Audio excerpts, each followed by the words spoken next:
नमस्ते, welcome to the explainer. आज हम एक ऐसे टॉपिक पर बात करने जा रहे हैं जो सच कहूं तो हमारी जिंदगी का बेस है, रिसोर्सेज एंड डेवलपमेंट। देखिए, ये सिर्फ इस बारे में नहीं है कि हम क्या इस्तेमाल करते हैं, बल्कि इस बारे में है कि हम उसे कैसे इस्तेमाल करते हैं, और इसी पर हमारे प्लेनेट का फ्यूचर डिपेंड करता है। तो चलिए एक सिंपल से सवाल से शुरू करते हैं। क्या आपको लगता है कि ये जो रिसोर्सेज हैं, पानी, हवा, जमीन, ये सब नेचर के फ्री गिफ्ट्स हैं? बहुत लोग तो यही मानते हैं, लेकिन क्या ये सच है? आइए इस पर थोड़ा गहराई से सोचते हैं। इस पूरे एक्सप्लेनर में हम 5 इंपॉर्टेंट चीजों को समझेंगे। पहले, आखिर ये रिसोर्सेज हैं क्या? फिर इनके जरूरत से ज्यादा इस्तेमाल यानी ओवर यूज से क्या प्रॉब्लम हो रही है?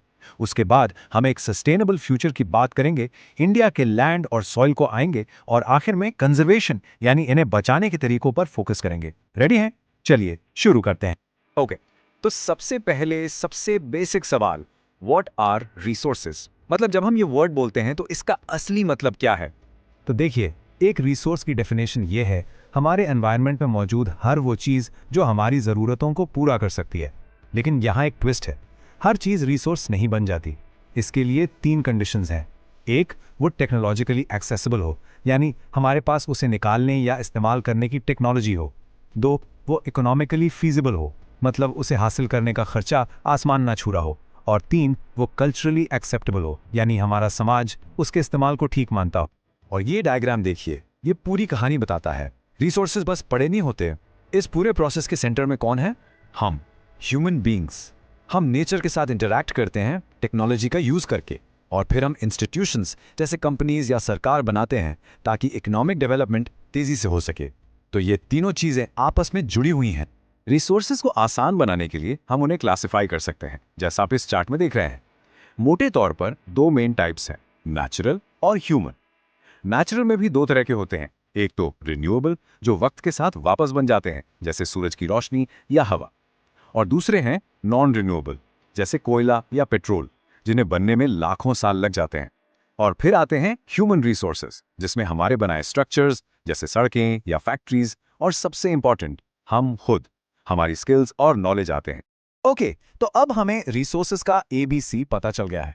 अब आते हैं उस बड़ी प्रॉब्लम पर जो उनके इस्तेमाल से जुड़ी है, द प्रॉब्लम विद ओवरयूज। और ये सच में एक ग्रोइंग क्राइसिस है।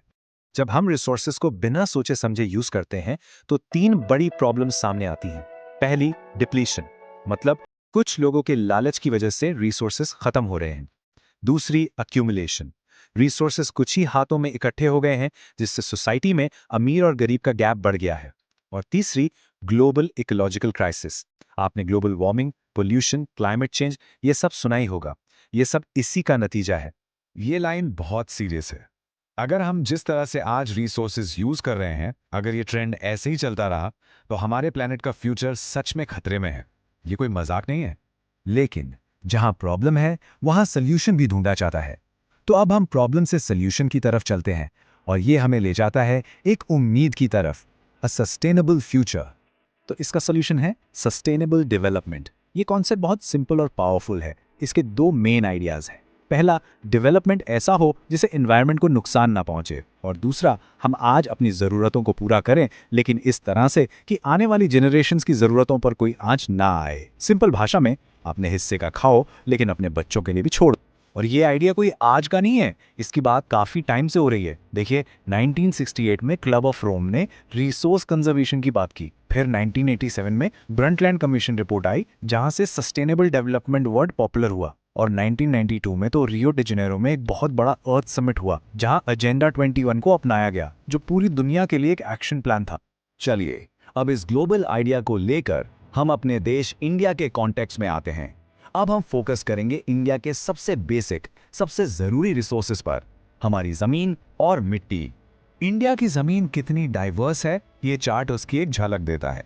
देखिए, लगभग 43% हिस्सा प्लेन्स यानी मैदान है। यहाँ खेतीबाड़ी होती है, इंडस्ट्रीज लगती हैं। फिर 30% हिस्सा माउंटेन्स यानी पहाड़ हैं। ये हमारी नदियों का सोर्स हैं, टूरिज्म के लिए इंपॉर्टेंट हैं। और बचा हुआ 27% हिस्सा प्लेटोज यानी पठार हैं, जो मिनरल्स और फॉसिल फ्यूल्स का खजाना है। और सिर्फ जमीन का टाइप ही नहीं, उसके ऊपर जो मिट्टी है यानी सॉइल, उसमें भी गजब की डाइवर्सिटी है। ये मैप इंडिया की अलग अलग सॉइल टाइप्स दिखा रहा है। कहीं अलुवियल सॉइल है, कहीं ब्लैक सॉइल, कहीं रेड एंड येलो सॉइल है तो कहीं एरिड, और हर मिट्टी की अपनी एक अलग कहानी, अपनी अलग खूबी है। तो इतनी इंपॉर्टेंट लैंड और सॉइल को बचाना तो पड़ेगा ही, है ना? और यहीं से हम अपने फाइनल सेक्शन में एंटर करते हैं, द पाथ ऑफ कंजर्वेशन। इसे बचाने का रास्ता क्या है? इस रास्ते की सबसे बड़ी रुकावट है लैंड डिग्रेडेशन।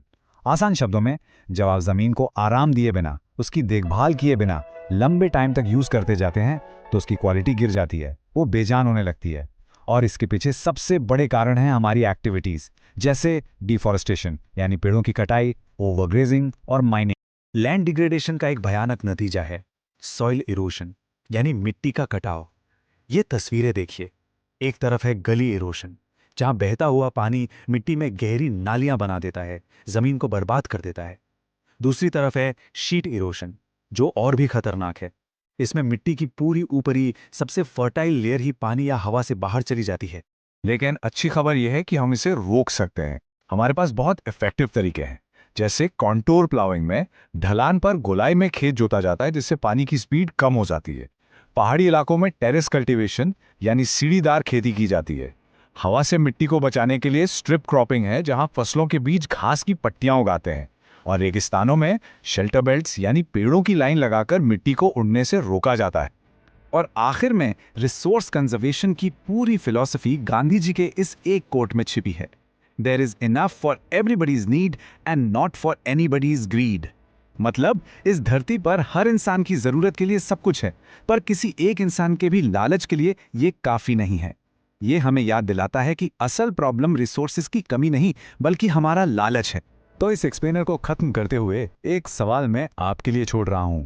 ये सब जानने के बाद जरा सोचिए, आप अपनी डेली लाइफ में इन रिसोर्सेज को बचाने के लिए, कंजर्व करने के लिए क्या कर सकते हैं। ये हम सबके लिए सोचने वाली बात है, इस पर जरूर सोचिएगा। Thank you for watching.